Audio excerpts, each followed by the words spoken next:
So I decided I wanted to be a designer because I never marched Winter Guard. Fun fact. Technically I did in 2007 Nights, but that's a long story. But when I started way back in the day, there were not a lot of people that looked like me that were quote unquote successful in the activity. But I remember watching The Pride in Cincinnati, and this is way back when they were on VHS. I never saw it live. And I remember the first time I saw King Dawson walking across the court, and I was like, oh my God, he did all of that. And that kind of gave me permission to like still, explore my crazy ideas, because they had kites flying all over the floor and it was all this really cool stuff.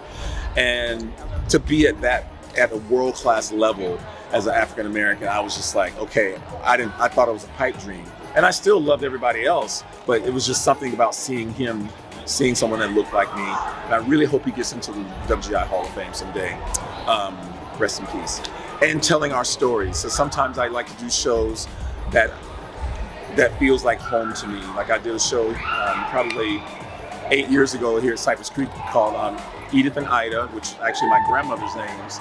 And it was just my ode to them and how I feel about my grandmas, and how we all feel about abuelas and stuff like that. Or doing, like this year, Sun Lake is doing a show called And the President Sang, and it's based in a church setting. So growing up a preacher's kid, I had a lot of stories being in a Baptist church and growing up that way and figuring out who I was, but those are still deeply rooted in me and how I even approach walking onto the floor, because it's sacred no matter what I do. I like hearing music or doing music that's just feels different, that can set a mood.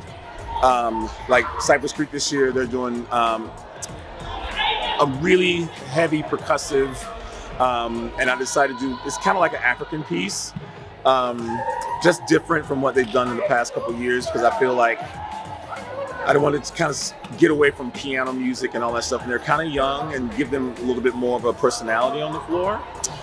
Same thing with USFA this year. They're doing this a song called And I Heard by Jill Scott, and it's based off a poem that she wrote, and then she turns it into a song. And again, it's just the way it moves me. It felt different, and from the the kind of, I don't want to say normal color guard movement that you would see. I'm doing a chaîné, I'm going to do a chasse into a grand jeté, split leap, or whatever. It just allowed to make me just come at movement differently, and I think you guys shouldn't be afraid of that, because it forces you out of your comfort zone. And I feel like when you're scared of certain music, it's like, do the things that scare you. Do the music that scares you. Even if it's speaking to you some kind of way, even if it's like not normally what you do it, because not only you will grow as a designer, as a choreographer, but your kids are going to grow, because they're going to have more variety of styles that they can adhere to. A lot of people are afraid to do that, because then they get stagnant doing the same kind of shows from year to year to year. But I think it's okay to like do things that just, that people don't expect you to do. And that's great, because we don't all wear the same clothes every day, right? So just treat it like a brand new outfit. You're just trying it out and make yourself feel good.